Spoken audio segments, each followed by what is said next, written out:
سب سے ضروری ہے کہ اپنے بچوں کو ہم جہاں تعلیم حاصل کرنے کے لیے بھیج رہے ہیں، پہلے ان لوگوں کے عقائد معلوم کر لے انسان، ان کے عقیدے کیا ہے، ان کے نظریات کیا ہے، ان کے افکار، ان کی سوچ کیا ہے۔ اگر ان کی سوچ، ان کے نظریات، ان کے عقائد اہل سنت والجماعت کے عقائد کے معارض ہیں، مقابل ہیں اور ان سے ٹکرا رہے ہیں، تو فرمایا ایسی جگہوں پر اپنے بچوں کو تعلیم حاصل کرنے کے لیے نہیں بھیجنا چاہیے۔ مؤلف کی، کسی مصنف کی کتاب کو پڑھتا ہے تو اس کے اخلاق، اس کے کریکٹر، اس کے کردار کا اثر پڑھنے والے کی ذات پر پڑتا ہے۔ تو بتائیے جہاں پر ہم تعلیم حاصل کریں گے، جہاں پر ہمارے بچے تعلیم حاصل کریں گے، ان کے اخلاق، کردار، کریکٹر، ان کے عقائد، نظریات کیا بچے کے اندر جو ہے اثر انداز نہیں ہوں گے، کیا سرایت نہیں کریں گے؟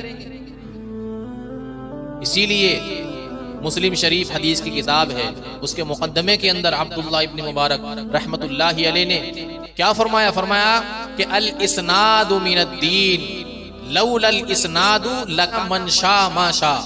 فرمایا کہ سند جو ہے، سند کہتے ہیں کڑی کو، یعنی اللہ کے نبی علیہ الصلوۃ والسلام کی کوئی حدیث، کوئی روایت آپ سے کوئی شخص بیان کرتا ہے تو آپ اس سے پوچھیں کہ بھائی اس کا سلسلہ کیا اللہ کے نبی تک پہنچتا ہے؟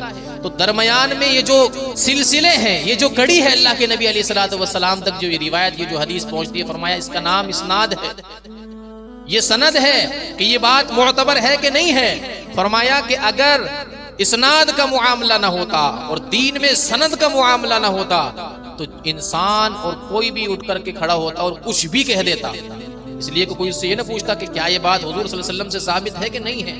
اس لیے فرمایا لولا الاسناد لقال من شاء ما شاء، اگر اسناد نہ ہوتی، سند نہ ہوتی، سلسلہ نہ ہوتا تو فرمایا جس کے جی میں جو آتا وہ بک دیتا۔ لیکن محدثین نے اس بات کا بہت زیادہ اہتمام کیا ہے کہ اگر کسی نے آ کر کے یوں کہا کہ یہ بات اللہ کے نبی علیہ الصلوۃ والسلام سے ثابت ہے اور یہ روایت ہے اللہ کے نبی علیہ الصلوۃ والسلام کی، تو سب سے پہلے محدثین نے یہ پوچھا کہ اس کا سلسلہ کیسے جڑتا ہے اللہ کے نبی علیہ الصلوۃ والسلام تک، اور یہ بات آپ تک پہنچانے والا کون ہے؟ کیا زندگی میں کبھی اس نے جھوٹ تو نہیں بولا؟ اس کا کریکٹر کیسا تھا؟ اس کا کردار کیسا تھا؟ اگر زندگی میں ایک مرتبہ بھی جھوٹ ثابت ہو جاتا ہے تو محدثین اس کی روایت کو نہیں لیتے، محدثین اس کی حدیث کو قبول نہیں کرتے۔ فرمایا اس نے زندگی میں ایک بار جھوٹ بولا، جھوٹ ثابت ہو گیا، ہو سکتا ہے اس روایت کو بیان کرنے میں اس نے جھوٹ سے کام لیا۔ اتنا اہتمام کیا ہے محدثین نے۔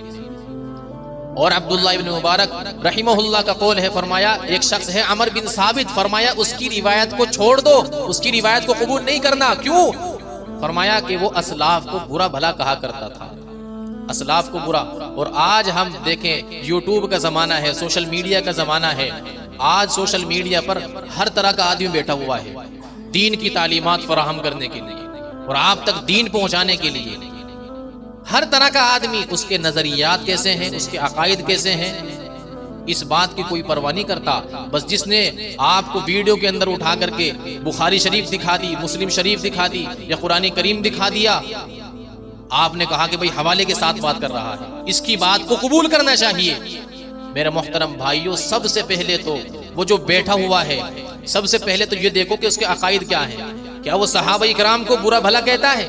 کیا وہ اسلاف کے بارے میں اپنی زبان درازی کرتا ہے، اسلاف کو گالیاں دیتا ہے؟ سب سے پہلے آپ اس کے عقائد کو چیک کریں گے، سب سے پہلے اس کے نظریات کو آپ دیکھیں گے کہ اس کے عقائد کیسے ہیں، اس کے نظریات کیسے ہیں۔ کیا اسلاف کو برا بھلا نہیں کہتا؟ آج سوشل میڈیا کے اوپر ایسے لوگ بیٹھے ہوئے ہیں جو صحابہ اکرام کو نعوذ باللہ مرتد کہتے ہیں، صحابہ اکرام کے بارے میں نعوذ باللہ اب لگام نہیں ہے زبان کو، صحابہ اکرام کے بارے میں زبان کھولتے ہیں، گالیاں دیتے ہیں صحابہ اکرام کو، اور آپ کہتے ہو کہ حوالے کے ساتھ بات کر رہا ہے، آپ کہتے ہو کہ دیکھو اس نے حدیث کا حوالہ دکھایا ہے اور فلاں کتاب کا حوالہ دکھایا ہے۔ او بھائی، جو صحابہ اکرام کو گالیاں دے رہا ہے، جو صحابہ اکرام کو برا بھلا کہہ رہا ہے اور صحابہ اکرام کے بارے میں جس کے عقائد اور جس کے نظریات اتنے غلط ہیں، اس کی بات کو کیسے قبول کیا جا سکتا ہے؟ اس لیے کہ یہ دین کا سلسلہ، یہ دین کی سند ہے، یہ دین کی کڑیاں ہیں، ان کے ذریعے سے تو اللہ کے نبی علیہ الصلوۃ والسلام تک واسطہ پہنچتا ہے۔ اگر صحابہ اکرام کو درمیان سے نکال دیا گیا تو بتائیے دین سلامت رہے گا یا غیر سلامت رہے گا؟ ہم اور آپ تک جو دین پہنچا وہ کس کے واسطے سے پہنچا ہے؟ صحابہ اکرام کے واسطے سے۔ فرمایا اپنے بچوں کو ایسی جگہوں پر پڑھنے کے لیے نہ بھیجو جن کے عقائد اتنے زیادہ غلط ہیں جو صحابہ اکرام کو نعوذ باللہ مرتد تک کہتے ہیں 4 صحابہ کے علاوہ باقی صحابہ حضور صلی اللہ علیہ وسلم کی وفات کے بعد نعوذ باللہ ثم نعوذ باللہ مرتد ہو گئے.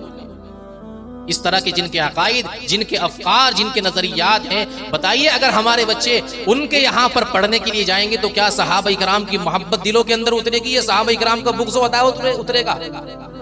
اس بات کو ہمیں سوچنا پڑے گا میرے بھائیوں. بالکل اس بات میں جو ہے لالچ نہ کیجیے اس بات کا فلاں جگہ پر جو ہے فری تعلیم ہوتی ہے، فلاں جگہ پر جو ہے کم پیسے لگتے ہیں. میرے بھائیوں فری تعلیم اگر ہوتی ہے، کم پیسے اگر لگتے ہیں اور آپ کا ٹکا خرچ نہیں ہوتا، لیکن یہ بتائیے کیا آپ اس بات کو پسند کر لیں گے کہ آپ کے بچے دین و ایمان سے ہاتھ دھو کر کے آ جائیں؟ کیا اس بات کو گوارا کیا جا سکتا ہے؟ مسئلہ دنیا کا نہیں ہے، مسئلہ تو آخرت کا ہے. یہ دنیا تو مسافر خانہ ہے. اگر کوئی آدمی کہیں پر جاتا ہے سفر کی غرض سے اپنے گھر سے تو وہ جا کر کے وہاں کے گھر بناتا ہے. کیا وہ حویلیاں اور کوٹھیاں ٹھوکتا ہے وہاں جا کر کے؟ نہیں، بلکہ اس کو یہ فکر ہوتی ہے جلدی سے یہاں سے کام نمٹاؤں اور اپنے گھر پہنچوں. وہاں اگر اس کو تکلیف بھی ہوگی، اس کو پریشانی بھی آئے گی. مثال کے طور پر ایک آدمی بس میں ٹریول کر رہا ہے، بس میں سفر کر رہا ہے، ٹرین میں سفر کر رہا ہے. اب بس کا جو ٹریول ہے، سفر ہے، یا ٹرین کا جو سفر ہے، ظاہر سی بات ہے اس کے اندر بھیڑ بھاڑ کی وجہ سے دھکا مکی بھی ہوگی. ہو سکتا ہے بعض دفعہ آپ کے پاؤں پر کسی دوسرے نے پاؤں بھی رکھ دیا، پریشانی، تکلیفیں، مصیبتیں. لیکن انسان کو ایک بات کی تسلی ہوتی ہے، وہ کیا؟ وہ یہ سوچتا ہے یار یہ عارضی سفر ہے، یہاں اگر پریشانی تکلیف ہے تو کوئی بات نہیں، گھنٹے 2 گھنٹے کی بات ہے، گھر جا کر کے آرام سے گزاریں گے اور گھر جا کر کے راحت سے رہیں گے. یہی ایک مسلمان کا نظریہ ہونا چاہیے دنیا کے تعلق سے کہ اس دنیا کے اندر روکھی سوکھی اور جیسی آزمائش ہے، جیسی مصیبت آئیں برداشت کر لو، صبر کر لو، لیکن ہمیشہ ہمیش کی زندگی اور راحت کا جو گھر ہے وہ آخرت ہے جی، وہ جنت ہے، وہاں جا کر کے انشاءاللہ آرام کریں گے. یہ ایک مسلمان کا نظریہ اور ایک مسلمان کی سوچ ہونی چاہیے.